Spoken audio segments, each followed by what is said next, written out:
ಜನನಿ ಸುದ್ದಿವಾಹಿನಿ ವೀಕ್ಷಕರಿಗೆ ನಮಸ್ಕಾರ. ನಾನು ರಮೇಶ್ ಹೆಗಡೆ ಗುಂಡುಮಲೆ. ಮೊದಲಿಗೆ ಮುನ್ನೋಟ. ಮೇ 29 ಸಿದ್ಧತೆ, 30ಕ್ಕೆ ಶಾಲಾ ಪ್ರವೇಶೋತ್ಸವ. ಬಿಇಒ ಪರಶುರಾಮಪ್ಪ ಮಾಹಿತಿ. ಕೋವಿಡ್ ಎದುರಿಸುವುದಕ್ಕೆ ತಾಲೂಕು ಸಕಲ ಸನ್ನದ್ಧ, ಶಾಸಕ ಬೇಳೂರು ಮಾಹಿತಿ. 70 ಕೋಟಿ ವೆಚ್ಚದಲ್ಲಿ ಆಸ್ಪತ್ರೆಗೆ ಕಾಯಕಲ್ಪ, ಶೀಘ್ರ ಅಂತಿಮ ಹಂತದ ಮಂಜೂರಾತಿ. 2025-26ನೇ ಸಾಲಿನ ಶೈಕ್ಷಣಿಕ ವರ್ಷ ಮೇ 29ರಿಂದ ಆರಂಭಗೊಳ್ಳಲಿದೆ. ಆರಂಭದ ದಿನ ಶಿಕ್ಷಕರು ಮತ್ತು ಸಿಬ್ಬಂದಿ ಆಗಮಿಸಿ ಶಾಲಾ ಸ್ವಚ್ಛತೆ, ವೇಳಾಪಟ್ಟಿ, ಕ್ರಿಯಾಯೋಜನೆ ಸೇರಿದಂತೆ ಎಲ್ಲ ಪೂರ್ವ ಸಿದ್ಧತೆಗಳನ್ನು ಕೈಗೊಳ್ಳಲಿದ್ದಾರೆ ಮತ್ತು 30ರಂದು ಶಾಲಾ ಪ್ರವೇಶೋತ್ಸವ ಕಾರ್ಯಕ್ರಮದೊಂದಿಗೆ ಮಕ್ಕಳು ಹಾಜರಾಗಲಿದ್ದಾರೆ ಎಂದು ಕ್ಷೇತ್ರ ಶಿಕ್ಷಣಾಧಿಕಾರಿ ಇ ಪರಶುರಾಮಪ್ಪ ಹೇಳಿದರು. ಬುಧವಾರ ಈ ಕುರಿತು ಮಾಹಿತಿ ನೀಡಿದ ಅವರು, ಇಲ್ಲಿನ ಮಾದರಿ ಶಾಲೆಯಲ್ಲಿ ಕ್ಷೇತ್ರದ ಶಾಸಕರಾದ ಬೇಳೂರು ಗೋಪಾಲಕೃಷ್ಣ ಅವರು ಪ್ರವೇಶೋತ್ಸವದ ಕಾರ್ಯಕ್ರಮದಲ್ಲಿ ಪಾಲ್ಗೊಳ್ಳಲಿದ್ದಾರೆ ಹಾಗೂ ಶಿಕ್ಷಣ ಇಲಾಖೆ ಅಧಿಕಾರಿಗಳು ತಾಲೂಕಿನ ಬೇರೆ ಬೇರೆ ಶಾಲೆಗಳಿಗೆ ಭೇಟಿ ನೀಡಿ ಶಾಲಾ ಪ್ರವೇಶೋತ್ಸವವನ್ನು ಅದ್ದೂರಿಯಾಗಿ ನೆರವೇರಿಸಲಿದ್ದಾರೆ. ನಮ್ಮ ಶಾಲೆ ಮತ್ತು ನಮ್ಮ ಜವಾಬ್ದಾರಿ ಎನ್ನುವ ಸರ್ಕಾರದ ಯೋಜನೆಯನ್ನು ತಾಲೂಕಿನಾದ್ಯಂತ ನಡೆಸಲಾಗುವುದು. ಇದರ ಉದ್ದೇಶ ಸರ್ಕಾರಿ ಶಾಲೆಗಳಿಗೆ ಹೆಚ್ಚಿನ ಮಕ್ಕಳು ದಾಖಲಿಸುವುದಾಗಿದೆ. ಅದಕ್ಕೆ ಪೂರಕವಾದ ಆ ಕಾರ್ಯಕ್ರಮ ಕೈಗೊಳ್ಳಲಾಗುತ್ತಿದೆ ಎಂದು ಅವರು ಹೇಳಿದರು.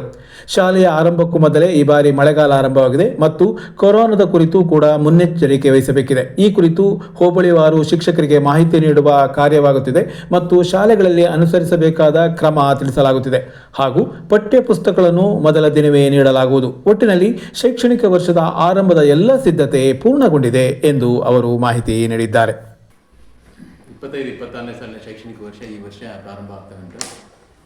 ನಾಳೆ 29ನೇ ತಾರೀಕು. 29ನೇ ತಾರೀಕಲ್ಲಿ ನಮ್ಮ ಎಲ್ಲ ಶಾಲೆ ಶಿಕ್ಷಕರು ಮತ್ತು ಮುಖ್ಯ ಶಿಕ್ಷಕರು ಶಾಲೆಗಳಿಗೆ ಹೋಗಿ ಪೂರ್ವವಾಗಿ ಒಂದಿಷ್ಟು ಸಿದ್ಧತೆಗಳನ್ನು ಮಾಡ್ಕೊಳ್ತಾರೆ. ಅಂದರೆ ಅಲ್ಲಿ ಏನು ಕ್ಲೀನ್ಲೆಸ್ ಮಾಡಬೇಕು, ಸ್ವಚ್ಛತೆ ಕಾರ್ಯಕ್ರಮಗಳಿರ್ಬೋದು, ಜೊತೆಗೆ ಅದು ಟೈಮ್ ಟೇಬಲ್ಲು, 25-26ನೇ ಸಾಲಿನಲ್ಲಿ ಮಾಡಬೇಕಾಗಿರುವಂಥ ಶಾಲಾ ಕ್ರಿಯಾಯೋಜನೆ ಏನಿದೆ ಇವೆಲ್ಲವುಗಳ ಬಗ್ಗೆ ಅವರು ನಾಳೆ ಪೂರ್ವಭಾವಿಯಾಗಿ ಎಲ್ಲ ಸಿದ್ಧತೆಗಳನ್ನು ಮಾಡ್ಕೊಳ್ತಾರೆ. ನಂತರದಲ್ಲಿ 30ನೇ ತಾರೀಕು ನಮ್ಮ ಶಾಲಾ ಪ್ರಾರಂಭೋತ್ಸವ ಇದೆ. ಶಾಲಾ ಪ್ರಾರಂಭೋತ್ಸವವನ್ನು ಈ ಸರಿ ವಿಶೇಷವಾಗಿ ರಾಜ್ಯ ಮಟ್ಟದಲ್ಲಿ ಒಂದು ಒಳ್ಳೆಯ ರೀತಿಯಿಂದ ಮಾಡಬೇಕಂತ ಒಂದು ಸೂಚನೆ ಇದೆ. ಈ ದಿಸೆಯಲ್ಲಿ ನಾವೇನು ಮಾಡ್ತಾ ಇದ್ದೀವಿ ಅಂತಂದರೆ, ನಮ್ಮ ಮಾನ್ಯ ಶಾಸಕರು ಏನಿದ್ದಾರೆ ತಾಲೂಕು ಮಟ್ಟದಲ್ಲಿ ಅವರು ಸರ್ಕಾರಿ ಶಾಸಕರ ಮಾದರಿಗೆ ಪ್ರಾಥಮಿಕ ಶಾಲೆ ಬೆಳವಣಿಗೆಯಲ್ಲಿ ಶಾಲಾ ಪ್ರಾರಂಭೋತ್ಸವದಲ್ಲಿ ಭಾಗಿಯಾಗಿ ಅವರೊಂದು ಶಾಲೆಯನ್ನು ಕೊಡ್ತಾರೆ. ಮತ್ತು ಉಳಿದ ಹಾಗೆ ನಮ್ಮ ತಾಲೂಕು ಮಟ್ಟದ ಅಧಿಕಾರಿಗಳು ನಾವೆಲ್ಲ ಇದ್ದೀವಿ. ನಾನು ತಹಶೀಲ್ದಾರ್ ಜೊತೆಗೂ ಸಹ ಮೊನ್ನೆ ಮಾತಾಡಿದ್ದೀನಿ ಮೀಟಿಂಗಲ್ಲಿ. ನಮ್ಮ ಎಲ್ಲ ತಾಲೂಕು ಮಟ್ಟದ ಆಫೀಸರ್ಸು, ಪಿ ಡಿ ಒಸು, ಬಿ ಎಸು ಮತ್ತು ನಮಗೆ ಶಿಕ್ಷಣ ಇಲಾಖೆಯ ಎಲ್ಲ ನಮ್ಮ ಸಿಬ್ಬಂದಿ ಅವರೆಲ್ಲರೂ ಒಂದೊಂದು ಶಾಲೆಗಳಿಗೆ ಹೋಗಿ ಶಾಲಾ ಪ್ರಾರಂಭೋತ್ಸವದಲ್ಲಿ ಭಾಗಿಯಾಗ್ತಾರೆ. ಈ ಸರಿ ನಮ್ಮಲ್ಲಿ ನಮ್ಮ ಶಾಲೆ ನಮ್ಮ ಜವಾಬ್ದಾರಿ ಕಾರ್ಯಕ್ರಮವನ್ನು ರಾಜ್ಯಾದ್ಯಂತ ಒಂದು ಹೆಚ್ಚು ಪರಿಣಾಮಕಾರಿಯಾಗಿ ಅದು ನಡೆಸಿದ್ದೀವಿ. ಅದರ ಉದ್ದೇಶ ಇಷ್ಟೇ ಇತ್ತು, ಏನಂತಂದರೆ ಸರ್ಕಾರಿ ಶಾಲೆಗಳಿಗೆ ಹೆಚ್ಚು ಮಕ್ಕಳನ್ನು ದಾಖಲಾಗುವ ಹಾಗೆ ಮಾಡುವಂಥದ್ದು. ಅಂದರೆ ನಮ್ಮ ಸರ್ಕಾರದಿಂದ ಶಾಲೆಗಳಿಗೆ ಮಕ್ಕಳಿಗೆ ಯಾವೆಲ್ಲ ಪ್ರೋತ್ಸಾಹಕದಾಯಕ ಯೋಜನೆಗಳಿದ್ದಾವೆ ಅವುಗಳ ಬಗ್ಗೆ ಹೆಚ್ಚು ಪ್ರಚುರಪಡಿಸಿ ಸಮುದಾಯಕ್ಕೆ ಅದರಿಂದ ಅರಿವನ್ನು ಮೂಡಿಸಿ ಹೆಚ್ಚು ಮಕ್ಕಳು ಶಾಲೆಗೆ, ನಮ್ಮ ಸರ್ಕಾರಿ ಶಾಲೆಗೆ ದಾಖಲಾಗಲಿಕ್ಕೆ ಒಂದು ಕಾರ್ಯಕ್ರಮವನ್ನು ನಾವು ಸಹ ಇಲ್ಲಿ ತಾಲೂಕು ಮಟ್ಟದಲ್ಲಿ 2 ಕಾರ್ಯಕ್ರಮಗಳನ್ನು ಮಾಡಿದ್ವಿ. ನಾಡಿದ್ದು ನಾವು ಅದೇ ವಿಷಯಗಳನ್ನು ಇಟ್ಕೊಂಡು ಹೆಚ್ಚು ಮಕ್ಕಳು ಶಾಲೆಗಳಿಗೆ ದಾಖಲಾಗಲಿಕ್ಕೆ ಒಂದು ಕ್ರಮಗಳನ್ನು ಕೈಗೊಳ್ಳಲಿಕ್ಕೆ ಎಲ್ಲ ಸಿದ್ಧತೆಗಳನ್ನು ನಾವು ಮಾಡ್ಕೊಂಡಿದ್ದೀವಿ. ಈ ಬಗ್ಗೆ ನಾವು ಏನು ನಾಳೆಯಿಂದ ಶಾಲೆಗಳು ಪ್ರಾರಂಭವಾಗ್ತಾ ಇದ್ದಾವೆ ಅದಕ್ಕೆ ಪೂರ್ವಭಾವಿ ಇವತ್ತು 28ನೇ ತಾರೀಕು ಹೋಬಳಿ ಮಟ್ಟದಲ್ಲಿ ಎಲ್ಲ ನಮ್ಮ ಮುಖ್ಯ ಶಿಕ್ಷಕರ ಸಭೆಗಳನ್ನು ಕರೆದು ಕೈಗೊಳ್ಳಬೇಕಾದ ಕ್ರಮಗಳು. ಮಳೆಗಾಲ ತುಂಬಾ ಆ್ಯಕ್ಟಿವ್ ಆಗಿದೆ, ಜೊತೆಗೆ ಕೊರೋನಾ ಬೇರೆ ಈಗ ಅಲ್ಲಿ ಇಲ್ಲಿ ಸ್ಪ್ರೆಡ್ ಆಗ್ತಾ ಉಂಟು. ಈ ಬಗ್ಗೆ ಮಕ್ಕಳಿಗೆ ಒಂದು ಹೆಚ್ಚು ಅರಿವನ್ನು ಮೂಡಿಸುವಂಥ ಕಾರ್ಯಕ್ರಮಗಳನ್ನು ನಾವು ಮಾಡಿದ್ದೀವಿ. ಈ ಬಗ್ಗೆಯೇ ನಾವು ಇವತ್ತು ಹೋಬಳಿ ಮಟ್ಟದಲ್ಲಿ ಎಲ್ಲ ಶಿಕ್ಷಕರಿಗೆ ನಮ್ಮ ಸಿಬ್ಬಂದಿಗಳಿಂದ ನಾವು ತರಬೇತಿ ಕಾರ್ಯಕ್ರಮವನ್ನು ಹಮ್ಮಿಕೊಂಡಿದ್ದೀವಿ. ಒಟ್ಟಾರೆ ನಮಗೆ 25-26ನೇ ಸಾಲಿಗೆ ಏನು ಶೈಕ್ಷಣಿಕ ವರ್ಷವನ್ನು ಒಂದು ವ್ಯವಸ್ಥಿತವಾಗಿ ಪ್ರಾರಂಭ ಮಾಡಬೇಕು ಅಂತ ಅಂದ್ಕೊಂಡಿದ್ದೀವಿ. ಟೆಕ್ಸ್ಟ್ ಬುಕ್, ಉಚಿತ ಪಠ್ಯಪುಸ್ತಕಗಳು ಈಗಾಗಲೇ ಶಾಲೆಗಳನ್ನು ತಲುಪಿದ್ದಾವೆ. ಅದನ್ನು ಅವರು 30ನೇ ತಾರೀಕು ಅದನ್ನು ವಿತರಣೆಯನ್ನು ಮಾಡ್ತಾರೆ. ಒಟ್ಟಾರೆ ಏನು ಪೂರ್ವ ಸಿದ್ಧತೆಗಳನ್ನು ನಾವು ಶಾಲೆ ಪ್ರಾರಂಭವಾಗಿಂತ ಮುಂಚೆನೇ ನಾವೆಲ್ಲ ಮಾಡ್ಕೊಂಡಿದ್ದೀವಿ ಅಂತ ಹೇಳಲಿಕ್ಕೆ ನಾನು ಇಷ್ಟಪಡ್ತೇನೆ. ಕಾಲಕಾಲಕ್ಕೆ ರಾಜ್ಯ ಸರ್ಕಾರ ನೀಡುವ ಮಾರ್ಗದರ್ಶನದಂತೆ ಕೋವಿಡ್ ಎದುರಿಸುವುದಕ್ಕೆ ಸಕಲ ಸನ್ನದ್ಧರಾಗಿದ್ದೇವೆ. ಜೊತೆಗೆ ಯಾರೂ ಕೂಡ ಕೋವಿಡ್ ಕುರಿತು ನಿರ್ಲಕ್ಷ್ಯ ಮಾಡದೆ ಮುನ್ನೆಚ್ಚರಿಕೆ ಕ್ರಮವನ್ನು ಅನುಸರಿಸಬೇಕು ಎಂದು ಅರಣ್ಯ ಮತ್ತು ಕೈಗಾರಿಕಾ ನಿಗಮದ ಅಧ್ಯಕ್ಷ ಹಾಗೂ ಶಾಸಕ ಬೇಳೂರು ಗೋಪಾಲಕೃಷ್ಣ ಹೇಳಿದರು.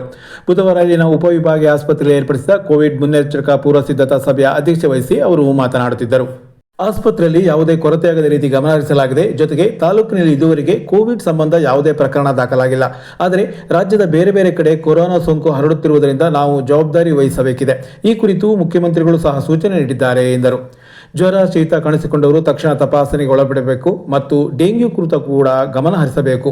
ಅಲ್ಲದೆ ವೃದ್ಧರು, ಮಕ್ಕಳು, ಗರ್ಭಿಣಿಯರಿಗೆ ಯಾವುದೇ ತೊಂದರೆಯಾಗದ ರೀತಿ ನಿಗಾ ವಹಿಸಬೇಕಿದೆ ಎಂದು ಅವರು ವೈದ್ಯ ಸಿಬ್ಬಂದಿಗಳಿಗೆ ತಿಳಿಸಿದರು. 20ಕ್ಕಿಂತ ಹೆಚ್ಚು ಕೋವಿಡ್ ಪ್ರಕರಣ ದಾಖಲಾದರೆ ಸಮುದಾಯ ಭವನ ಅಥವಾ ಇನ್ನಿತರೆ ಕಡೆ ಪ್ರತ್ಯೇಕ ಘಟಕ ಆರಂಭಿಸಬೇಕು ಎಂದು ಸೂಚನೆ ನೀಡಿದರು.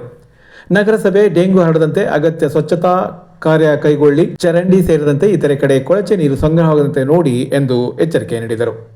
ಮತ್ತೆ ಏನೇನು ಆಗಬೇಕನ್ನೋದನ್ನ ರಾಜ್ಯ ಸರ್ಕಾರ ಗಂಭೀರವಾಗಿ ಅದರ ಬಗ್ಗೆ ಚರ್ಚೆ ಮಾಡಿದ್ದಾರೆ. ಏನೇನು ಆಗಬೇಕನ್ನೋದು ಮಾಡ್ತಾ ಇದ್ದಾರೆ.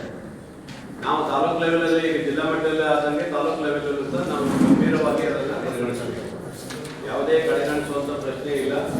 ಕೋವಿಡ್ಗೆ ಏನು ಹಿಂದೆ ಪಾಲನೆ ಮಾಡಿದರೆ ಅದೇ ಥರ ಎಲ್ಲ ರೀತಿಯ ಸೌಲಭ್ಯಗಳನ್ನು ಕೊರತೆ ಆಗೋ ರೀತಿಯಲ್ಲಿ ಇವತ್ತು ಯಾರಿಗೆ ಜ್ವರ ಗಿರ ಬಂದಾಗಂಥ ಸಂದರ್ಭದಲ್ಲಿ ಅಥವಾ ಏನೋ ಸ್ವಲ್ಪ ಸಿಂಪ್ಟಮ್ಸ್ ಕಾಡ್ತಾ ಇದೆ ಅಂತ ಏನೋ ಗೊತ್ತಾದಾಗ ಚೆಕ್ ಮಾಡಲಿಕ್ಕೆ ಅವಕಾಶ ಇದೆ, ಅದು ಮಾಡಿಸ್ಬೇಕು. ಒಂದು ಸಪ್ರೇಟಾಗಿ ಒಂದು ತಗೊಳ್ಳಿ. ಈಗ ಜಾಸ್ತಿ ಆಗ್ತಾ ಬಂದರೆ ಆಸ್ಪತ್ರೆ ಬರೋದಕ್ಕಿಂತ ಹೆಚ್ಚು ಆ ಕಡೆನೇ ತಗೊಳ್ಳೋಕೆ ಮಾಡಬೇಕು. ಆ ಥರ ಯಾವುದೋ ಒಂದು ಇದರಲ್ಲಿ ಯಾವುದೇ ಕೊರತೆ ಆಗೋದು ಹಾಗಾಗಿ ಒಂದು ಯಾಕೆ ಕೊಡಬೇಕು. ಈ ಡೆಂಗ್ಯೂ ಜ್ವರ ಬಗ್ಗೆ ಯಾರಿಗಾರು ಜ್ವರ ಮತ್ತು ಮಕ್ಕಳಿಗೆಲ್ಲ ಏನೋ ಬಂದರೆ ತಕ್ಷಣ ನೀವು ಚೆಕ್ ಮಾಡಿಸ್ಬೇಕು. ಕೊಡಿ. 70 ಕೋಟಿ ವೆಚ್ಚದಲ್ಲಿ ಉಪವಿಭಾಗೀಯ ಆಸ್ಪತ್ರೆಯನ್ನು ಮೇಲ್ದರ್ಜೆಗೇರಿಸಿ ಮಾದರಿ ಆಸ್ಪತ್ರೆ ಮಾಡಲಾಗುವುದು ಎಂದು ಶಾಸಕ ಬೇಳೂರು ಗೋಪಾಲಕೃಷ್ಣ ಅವರು ಹೇಳಿದರು. ಆಸ್ಪತ್ರೆಯ ನಿರ್ಲಕ್ಷ್ಯ ಪ್ರದರ್ಶಿಸಿ ನಂತರ ಮಾತನಾಡಿದ ಅವರು, ಈಗಾಗಲೇ ಉಪವಿಭಾಗೀಯ ಆಸ್ಪತ್ರೆಯಲ್ಲಿ 1,70,00,000 ಹಾಗೂ ತಾಯಿ ಮಗು ಆಸ್ಪತ್ರೆಗೆ 1,65,00,000 ವೆಚ್ಚದಲ್ಲಿ ಮೂಲಭೂತ ಸೌಲಭ್ಯದ ಕಾಮಗಾರಿ ನಡೆಯುತ್ತಿದೆ.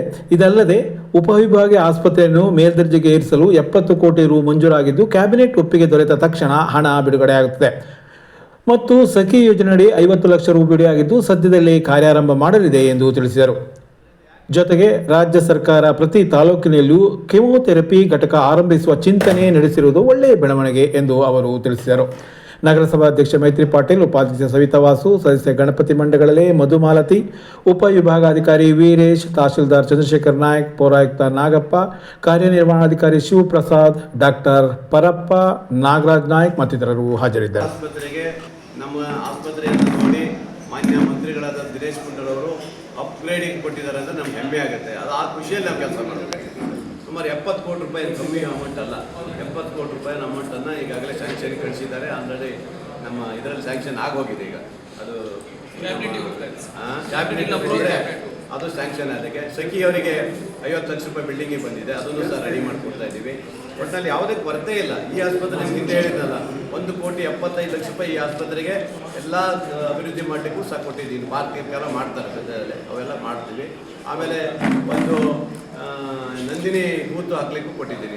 ಇಲ್ಲೊಂದು ನಂದಿನಿ ಬೂತ್ ಹಾಕಬೇಕು, ಮಕ್ಕಳ ಆಸ್ಪತ್ರೆಯಲ್ಲಿ ಒಂದು ನಂದಿನಿ ಬೂತ್ ಹಾಕಲಿಕ್ಕೂ ಸಹ ಒಂದು ಸ್ಪೆಷಲ್ ಬೂತ್ ಅಂತ ನಂದಿನಿ ಪ್ರಾಡಕ್ಟ್ ಮಾರೋಕ್ಕೆ, ಬಿಸಿ ಹಾಲನ್ನು ಕೊಡೋಕ್ಕೆ ರೋಗಿಗಳಿಗೆ ಅದೊಂದು ಮಾಡಿಕೊಡ್ತಾ ಇದ್ದೀನಿ.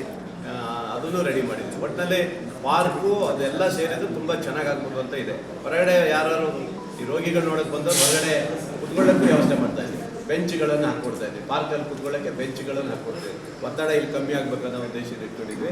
ಒಟ್ಟಲ್ಲಿ ಈ ತಾಲೂಕಿನ ಹಾಸ್ಪಿಟ್ಲನ್ನು ಅಪ್ಗ್ರೇಡ್ ಮಾಡಬೇಕು, ಜನರಿಗೆ ಸೇವೆ ಕೊಡೋ ರೀತಿಯಲ್ಲಿ ಕೆಲಸ ಮಾಡಬೇಕು ಅನ್ನೋದಿದೆ. ಖಂಡಿತ ಮಾಡ್ತೀವಿ.